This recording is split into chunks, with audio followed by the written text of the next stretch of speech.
It was my birthday. People were gathered around, smiling, chatting. I had just finished opening up my gifts when my stepfather approached me with one final surprise. Sonic Colors for the Wii. The blue character on the cover looked familiar. I'd seen him on other kids' backpacks and lunchboxes. A question did linger on my mind. What makes him special? The very next day, my curiosity piqued, and I inserted the disc.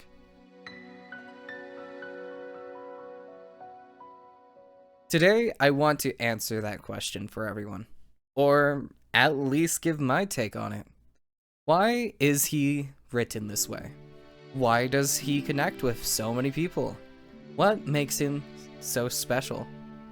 There are many videos analyzing Sonic, trying to explain what went wrong or right, but often they miss the bigger picture.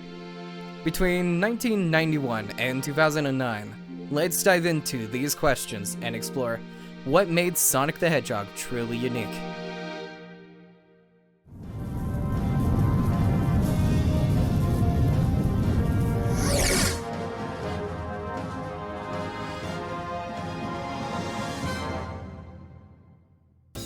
Alright, every Sonic fan knows the story. Sonic the Hedgehog was designed to rival Mario by creating a cooler and more appealing character.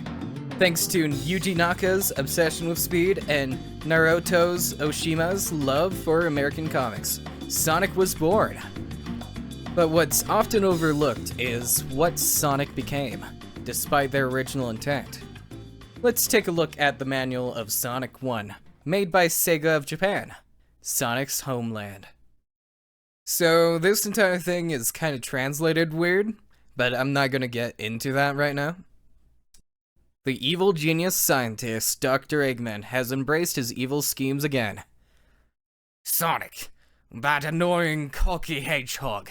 Thanks to him, my great plans are always ruined.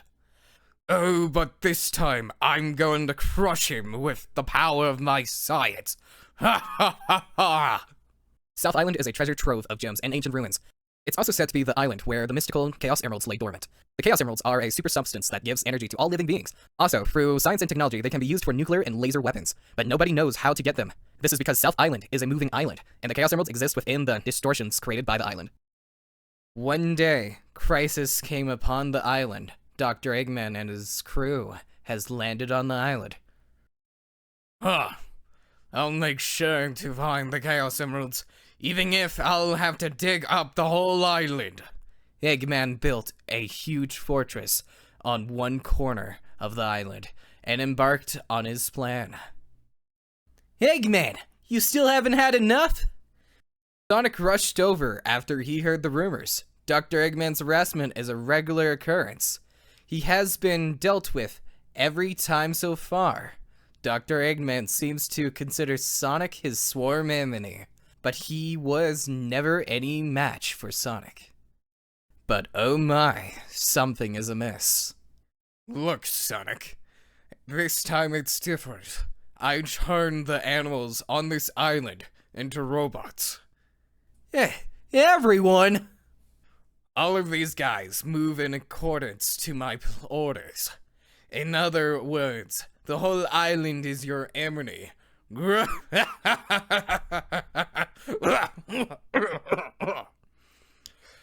This time, the world will be mine. This is terrible. Go, Sonic the Hedgehog. Everyone is waiting for your help. To the Western audience, this might sound like a superhero narrative, a guy who seeks out foes to defeat for the greater good. But this isn't quite Sonic's story. Far from it. These words meant something different to the Japanese. During the development of Sonic 1, there was a concept made for Sonic's origin before they decided to make it a bit vague. I'll summarize it here, but feel free to pause and read the translated story yourselves. In the 1940s, a US Air Force pilot nicknamed Hedgehog due to his spiky hair worked on a secret project to break the sound barrier. Inspired by him, his wife, a children's book author, created Sonic, a blue hedgehog mascot. Through the pilot's tragic death in an attempt to break the sound barrier, Sonic's image lived on, becoming a symbol of hope and speed. Years later, a family friend finds the pilot's jacket, and after a plane crash, strangely, she was saved by a mysterious figure, and later found a blurred image of Sonic's shoes in her photographs, leaving her to wonder if Sonic the Hedgehog had really saved her. Now, you might be wondering, what is this? How is this an origin? Well, have you ever heard of the kami? In Shinto, kami are spiritual beings that embody elements of nature, emotions, or heroic acts. They're not gods in the traditional sense, but powerful presences that impact the world, often without directly interacting with it, connecting the material plane with the spiritual plane and influencing the harmony of existence, usually symbolizing something. You got that? Awesome. Sonic wasn't intended as such, but he became a kami to Sega Japan and developed into something magical. This is why this concept exists. This is what I believe, but I'll let you decide for yourself after listening to those at Sega. We needed Sonic everywhere. We needed Sonic on TV, in the game, in your bedroom, on your bedroom sheets. We wanted Sonic the Hedgehog all throughout a person's life. We talked about him as though he was alive, as though he was with us. It's kind of strange, perhaps, looking back at it, but we were very much wrapped up in his success. I have a lot of memory for Sonic. Big the cat?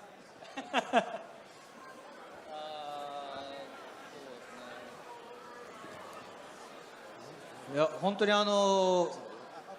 まさに私がソニックに関わってこの24年になるので、もう自分の人生の中で So I've been involved with the creation of Sonic titles for 24 years now, and that's most of my adult life. 思い出がある。 And I'm currently living in the US again, and this is for the third time in my life. And all three times it was to create a Sonic title that I was living in the US. So, you know, Sonic has changed my life, and obviously Naka-san, who brought me into the team, you know, changed my life. And there's so many memories. I couldn't pick one, but there's certainly that warm fuzzy feeling that I've had from Sonic, you know, for most of my adult life that I've been working with Sonic. And I'd like to continue to create Sonic titles with this warm fuzzy feeling in my heart, and continue to create Sonic titles. Recently, Naoto Oshima himself called Sonic a fairy, underscoring this magical aspect of his character. He's not just a speedster, he's a symbol of goodwill, a character of positivity, and the joy of life. Looking through all the games, Sonic is literally a force of good that travels the world and brings positivity to everyone he meets, always trying to do what he thinks is the right thing to do. He was made for their audience, and those within the games. This is why Sonic had so much heart in the earlier games, and this might lead us to a better understanding why people love Sonic so much. This is all on the Kami side of Sonic, but I recommend checking out Pyra's as What Is It About Sonic? It explains ideas in more details, and while you're at it, Sonic is fundamentally Japanese video, explaining why Sonic will always be Japanese at heart. I'll leave these videos down in the description.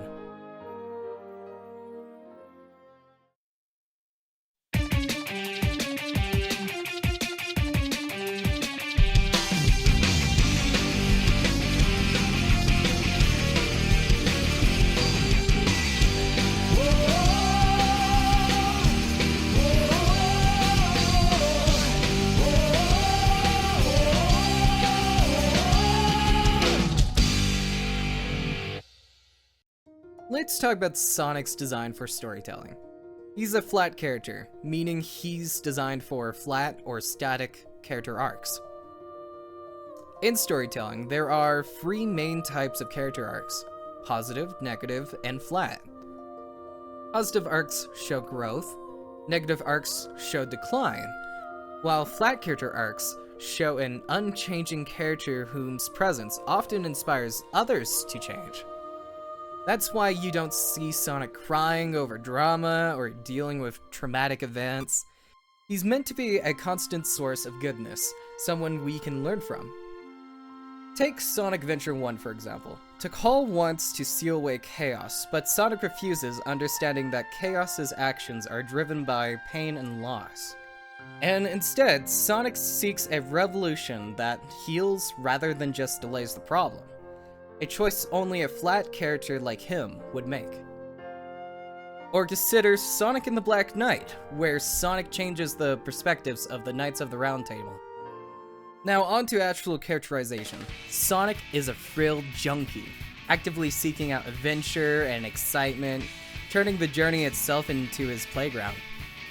Fun fact, he actually loves running in water, despite not being able to swim in it, because it's so exciting to him. Here's something from the Q&A from Japanese Sonic in recent years. Yo! ボーゴありがとな。お前の質問に答えていくぜ。ソニックは水泳はできないけど、水上を走るのは上手ですよね。水上を走るその瞬間の気分はどうか聞いてみたいです。まずそれくらいスピードが乗ってるわけだから、そりゃ最高に気持ちいいぜ。気を抜いたら水の中に落っこちちゃうってスリルもたまらないよな。お前にも一度味わってほしいな。ちょっと練習してみてくれよ。音速一問一答。Thank you! But just because he's a thrill junkie, it doesn't mean Sonic is an energetic character. It's actually quite the opposite. In Sonic Adventure 1 and Sonic and the Sacred Rings, the games start with Sonic waking up from a nap. In Sonic Riders, he's chilling in a car. And in Sonic X, a series made in close collaboration with Sega of Japan, he's often seen relaxing and enjoying nature.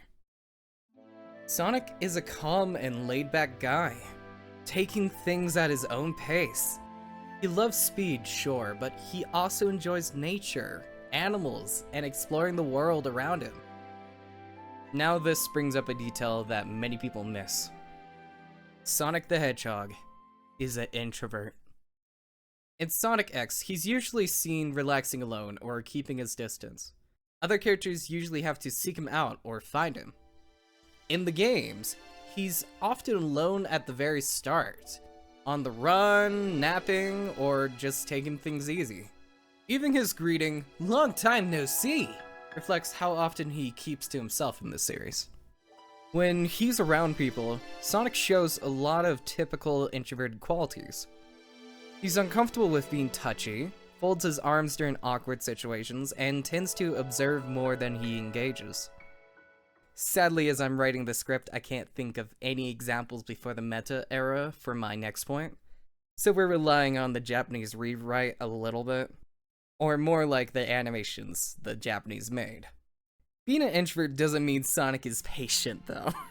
If he sees others in trouble, he can't just sit back and watch. If he's stuck in a boat, he gets restless. If you leave him idle in any of the classic games, he taps his foot impatiently, showing he can't handle doing nothing when there are people in need. Sonic is just a guy who stays true to himself, traveling the world and lending a hand whenever he can. He lives life to the fullest. Going back to Sonic and the Black Knight, he even says, "Guess I can't be the hero every time." Because he'll always do what he believes is right, no matter the cost. To learn more, I recommend Sobenku's The Real Sonic the Hedgehog for character insights, and It's Nick for shorts, Sonic the Hedgehog, a perfect character for his use in storytelling.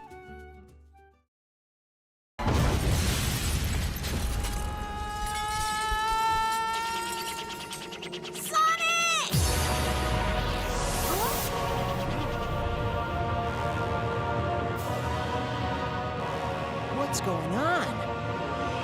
Is this the stone's power?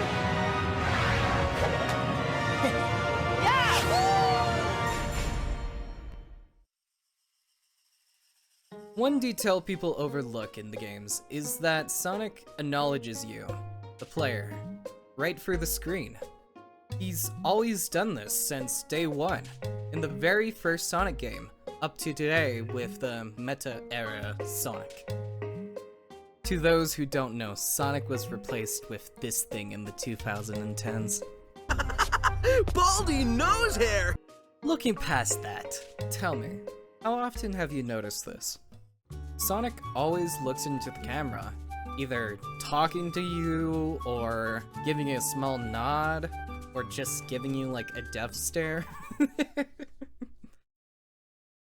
From the beginning, Sonic looks directly into the camera, communicating to us with his expressions alone. In Sonic 1, he gets a little impatient when you're not moving, urging you to keep moving forward. At the end of the game, he gives you a thumbs up, congratulating you. In Sonic Adventure 2, as Sonic leaps out of a helicopter, he gives you a confident grin, as if to say, ready to have some fun. In Sonic Unleashed, he literally asks you a question, knowing you probably know more about the situation. He even celebrates your achievements during the rankings, looking at you with pride. Sonic being meta has always been around, and I believe this is because, yes, the Kami thing, but also his love for adventure. Sonic loves taking us, the player, with him on these adventures. He knows he's just a video game character, but that doesn't matter to him.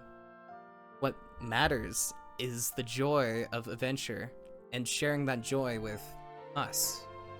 This is his way of connecting to us, and it's also ours to connect with him. He doesn't just exist in his world, he reaches out to us, inviting us to join him for a wild ride. All for now about the meta side of Sonic. I sadly don't really have a video to recommend for this part. I've heard people talk about this every now and again all over the place, but there's not a exact video committed to it. So I guess this is more of a original take section, I suppose. So, there's more to you than just looking like me. What are you, anyway? What you see is what you get. Just a guy that loves adventure. I'm Sonic the Hedgehog! I see. But you know, I can't let you live. Your adventuring days are coming to an end.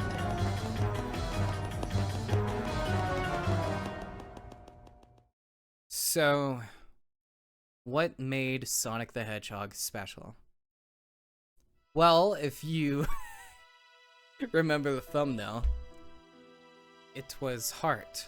It was always heart. The heart of the creators, the heart of the character, and the passion that flowed through the games, spreading love and joy to players everywhere. It was always heart, deep down. Sonic embodies his games, offering a safe space for us to learn and grow. He's never been just a character, but a spirit extending a helping hand. Sonic is special to everyone for their own reasons, but ultimately, it's that heart that reached out to us. And that's only when we talk about the character. Imagine how much thought and care went into creating the games themselves. I hope this video inspired you to look back at some of the older Sonic games and appreciate them.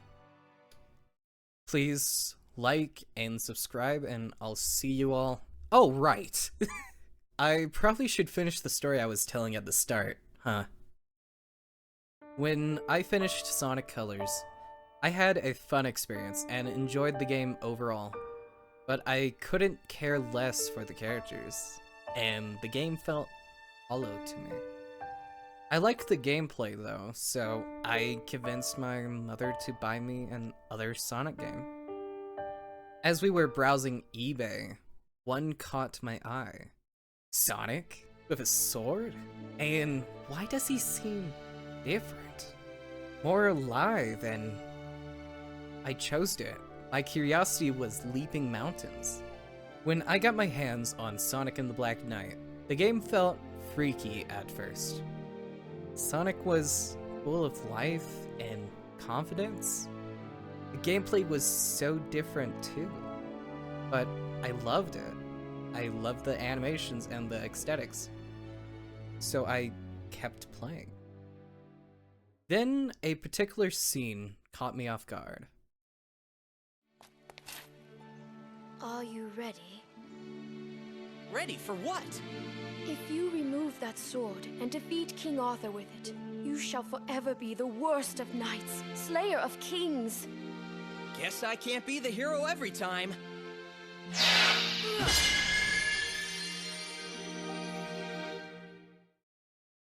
This was the first time I've ever heard such a thing. They don't care about being a hero? They don't care about their public image? He was just going to fight for some girl he barely knew? Why? Who is he? Why even do this? I wanted answers and pushed on. Then I reached the final cutscene.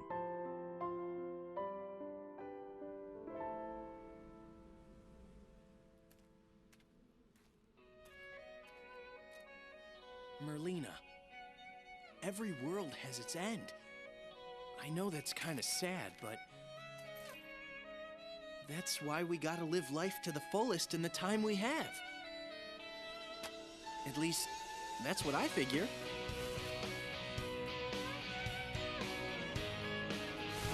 Grandfather. As the credits rolled, I smiled. I wanted to live again. My life wasn't in the best place back then. Sadly, he became the closest thing to a mentor figure in my life. But I'm happy I chose him over everything else. If I can carry on his heart, then I will try. The reason I'm making this video, I honestly wasn't sure at first. I just wanted to start a video essay channel. But now I know. This is my goodbye to Sonic the Hedgehog, and my way of carrying on his will. I love this franchise. The gameplay, the stories, the characters most of all. But Sonic, my Sonic, he's not coming back, and I know it. I fell in love with this character at the end of his lifetime on the screen.